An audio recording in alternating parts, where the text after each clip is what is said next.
fonction continue sur un segment atteint ses bornes. Alors hop, je vais juste peut-être faire ça comme ça. Et là, ça sera peut-être un petit peu mieux pour vous quand même. Je l'espère en tout cas. Bon, bref. Ok. Du coup, démonstration de cette preuve du... Tac. Alors ça va se faire par Bolzano-Weierstrass. Qu'on nommera PW tout simplement. Et j'en parlerai le moment venu, ce sera plus... comment dire, parlant pour vous sans doute. Donc on va montrer deux choses. Soit que F de AB, donc notre segment, ici c'est un segment, quand il va dans R,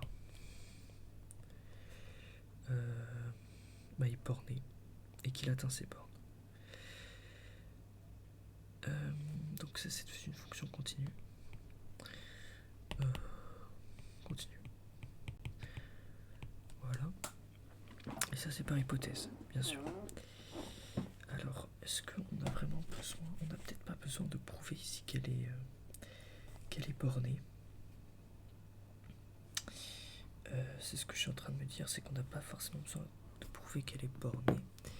Et du coup, ça veut dire qu'on peut peut-être aller un petit peu plus vite. Mais, est-ce que ce serait pas plus intéressant de montrer quand même comment faire pour qu'elle soit bornée? Je suis en train de réfléchir à ça, je pense que si. Donc tout simplement, on va montrer qu'elle est bornée. Que ce segment est borné par l'absurde.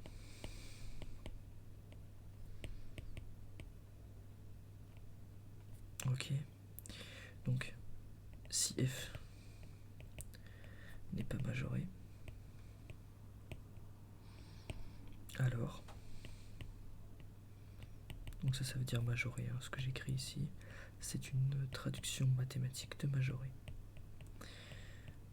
Voilà, donc ça veut dire que F de U, enfin que F est majoré. N'est pas majoré, pardon. Donc, par critère séquentiel, par crit. Sec. Ok. On va choper M qui est égal à N, qui va à plus infini. On va construire UN de N, une suite telle qu'il existe UN qui appartient à AB et F de UN qui est supérieur ou égal à N. Or, une suite UN à valeur dans AB, or la suite UN pardon, est à valeur dans AB, et ici on a Bolzano-Weierstrass. Je peux peut-être vous l'écrire une fois si vous voulez. Bolzano-Weierstrass. Donc il nous dit dans son théorème, qui est bien le sien, qu'il existe une suite extraite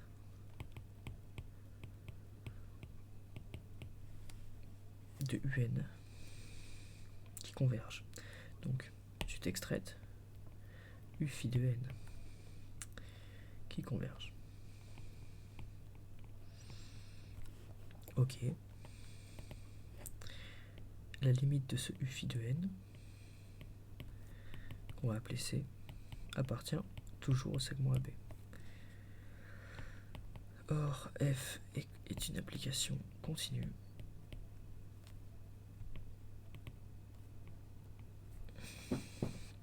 limite de U phi N est égale à C appartient à AB. Limite de F de U de phi de N, oula, tac, est égal à F de C, quand évidemment ici c'est N tend vers plus infini, N tend vers plus infini, mais c'est sous-entendu en fait, quand vous avez une limite et une suite, c'est sous-entendu que N va à plus l'infini, il n'y a pas d'autre choix de toute manière. Et on a quoi? F de U de phi de N qui est supérieur ou égal à phi de n. Ça on le tire de où? Hop, on va mettre un petit point rouge ici, on le tire tout simplement de ici. Voilà, on applique une fonction ici qui visiblement est croissante, sinon on n'aurait pas le droit de le faire. Mais bon, f de u de phi de n est donc égal à plus l'infini. C'est la contradiction qu'on cherche.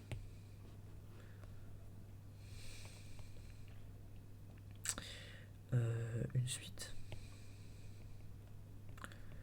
ne peut pas converger et par f de E ne peut pas converger vers une limite finie.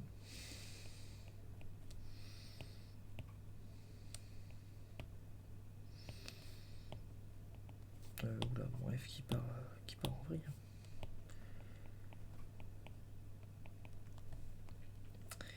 Et avoir une limite en plus l'infini.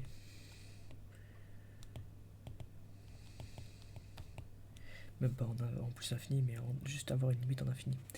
Où est-ce qu'on la voit cette contradiction? Déjà ici. Et ici. Voilà, enfin je crois, j'ai un petit doute sur mon... On a limite effectivement de u phi de n qui tend vers c, donc c'est-à-dire qu'on a f de c qui est égal à plus l'infini, ce qui est impossible.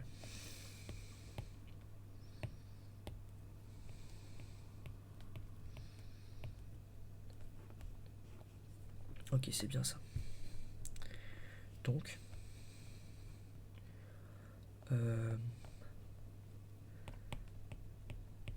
qu'est-ce qu'on en tire de ça? Le fait que l'hypothèse majorée, bah faux. Bah faux. Tac tac. Or, si majoré, alors minoré. Comment montrer ça? Par exemple, la valeur absolue de f pour tout x, la valeur absolue de f de x, si ça ci est majoré, et ben majoré et minoré.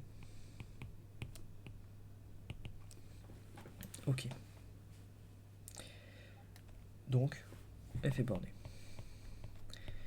Et ça, c'est même pas une réponse, un seul pourcentage de réponse à la question.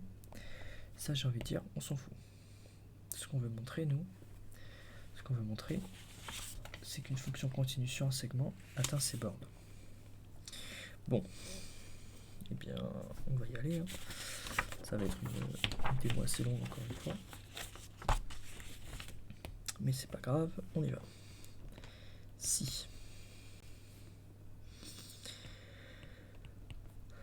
AB n'est pas égal à l'ensemble vide, alors ça implique qu'on a f de notre segment qui est égal à E, un intervalle qui est borné.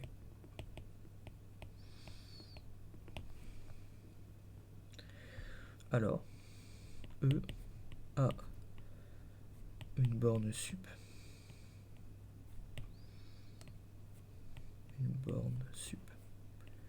et inf, 3 petits points. Propriété caractéristique. Pour tout y qui appartient à notre intervalle, on aura y qui est inférieur ou égal à c. Et pour tout h supérieur à 0, il existe un y qui appartient à e, tel que c moins h est inférieur à y. Ok, alors ça on peut en tirer une autre conclusion, c'est-à-dire que pour tout x qui appartient ici pour nous à AB, f de x est inférieur ou égal à c. En fait ça vient de là, c'est tout simplement en remplaçant e parce qu'on a avant, et puis on peut donc aussi en tirer ici qu'il existe U qui appartient à AB, tel que C moins H est inférieur à F de U. Ok. Donc on va encore une fois montrer par Bolzano-Weierstrass qu'il existe un gamma qui appartient à A et à B, enfin à l'intervalle AB, tel que F de gamma est égal à C. Et donc aux bornes. Par critère séquentiel, une nouvelle fois, mais cette fois-ci en allant à 0. Pour faire ça, on va y aller avec H est égal à 1 sur N, qui est supérieur à 0, tel qu'il existe UN qui appartient à AB. C'est toujours l'intervalle, hein, on va pas trop non plus faire de vagues ici. C'est illisible, on va l'effacer et on va se le refaire tel que C moins 1 sur H. C'est un H, hein. Non, C moins 1 sur N, je suis peut-être un peu con. C'est un N. C'est inférieur évidemment à F de UN, qui est inférieur à F de C. C. Donc la suite est bornée.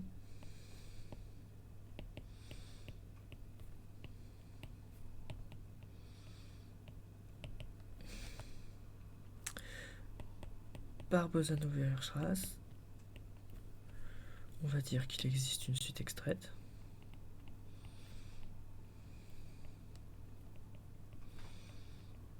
Ok, qu'est-ce qu'elle va nous dire cette suite extraite? Telle que U phi de N converge vers U appartient à AB, telle que la limite de U phi N est égale à U, donc la limite de F de U phi N est égale à F de U, parce que F est continu en U, et donc on a C moins 1 sur N qui est inférieur ou égal à C moins 1 sur phi de N faire égal à F de U de phi de N qui est inférieur ou égal à C. Ok. Qu'est-ce qu'on en tire de ça?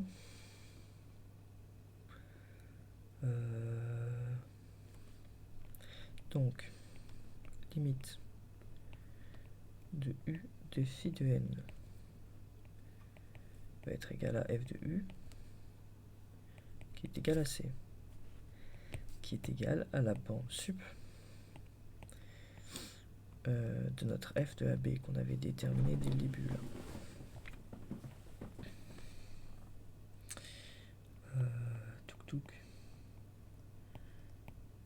Voilà. Pourquoi? Parce que phi de N est supérieur ou égal à N. Bon, c'est un N ici. Et 1 sur N est supérieur à 1 sur phi de N moins 1 sur N et donc inférieur à 1 sur phi de N.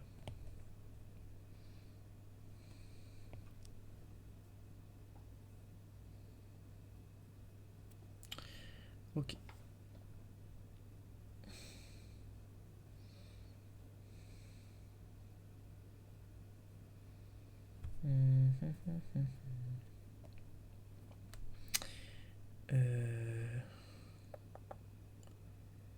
Donc là, il faudrait refaire cette démo avec le inf pour être vraiment rigoureux, mais en final, c'est strictement la même chose. C'est ça qu'il faut comprendre aussi. Donc, ce qu'on se la refait. Alors, qu'est-ce qui va changer? Je le dis, c'est des trucs ici donc qui vont changer. par ici ça va changer, par ici ça va changer, par ici ça va changer. Le critère séquentiel, il me semble que ce sera le même, tout simplement. Juste que le C sera différent, vu que ce sera C' qui sera la borne inf. Mais je vois pas vraiment en quoi ça changera quelque chose du coup. Bah tout est bon. Pour la suite, tout est bon parce qu'on restera sur UN qui est borné, qui sera toujours UN qui converge. Très bien. U phi de N pardon qui converge. Donc on aura toujours tout ça. Et ici ce sera inf évidemment. Ici on aura toujours une inclusion au niveau de C.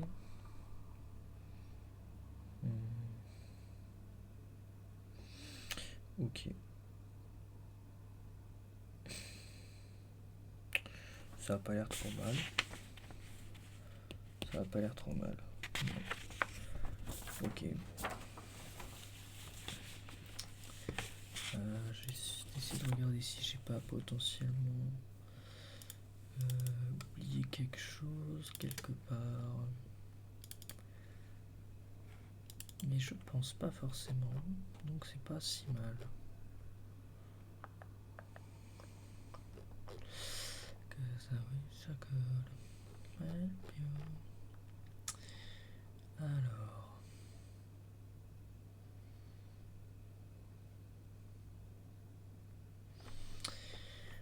Pardon. Je suis peut-être un petit peu long.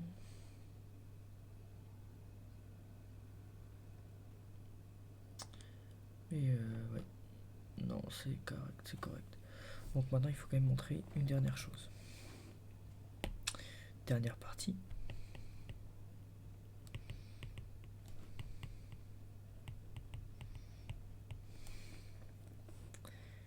Donc là, on a chopé f de u, qui est égal à sub de f, sur l'intervalle AB, et f de t qui est égal à inf f ab. Majorant, minorant. C'est un peu mal écrit, mais le bleu à chaque fois j'ai l'impression qu'il est écrit un peu moins bien, je sais pas. Majmin. Qu'est-ce qui se passe pour tout x qui appartient donc à AB? Et ben on aura f de t qui est inférieur ou égal à f de x, f de u. Donc f de AB est inclus dans l'intervalle f de t, f de u. Ça c'est logique. Inclusion réciproque. Là on a fait entre guillemets, on a fait la première inclusion, maintenant il faut montrer ceci concrètement. On a t qui appartient à l'intervalle AB. Pouc.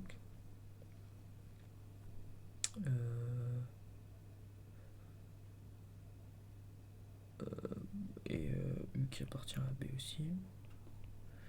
Et en fait, ça va se faire assez naturellement parce qu'on va avoir f de t qui appartient à f de AB qui est un intervalle.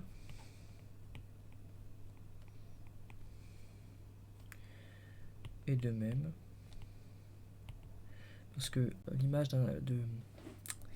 c'est un théorème ça que j'ai rédigé il n'y a pas si longtemps d'ailleurs sur la chaîne, qui fait que l'intervalle ou l'image d'un intervalle est un intervalle, voilà.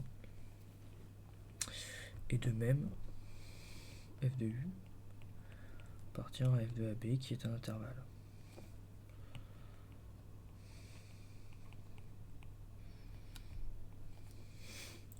Donc,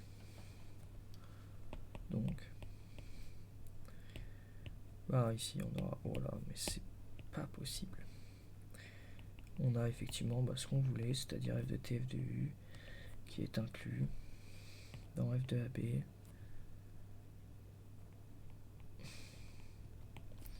qui est lui-même inclus dans f de t, f de u.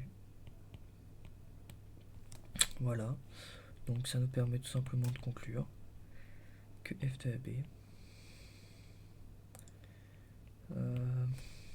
est égal à f de t,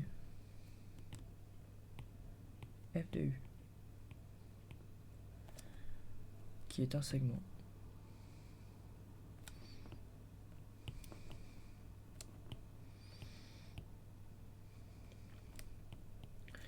donc on a bien montré qu'une fonction continue sur un segment atteint ses bornes.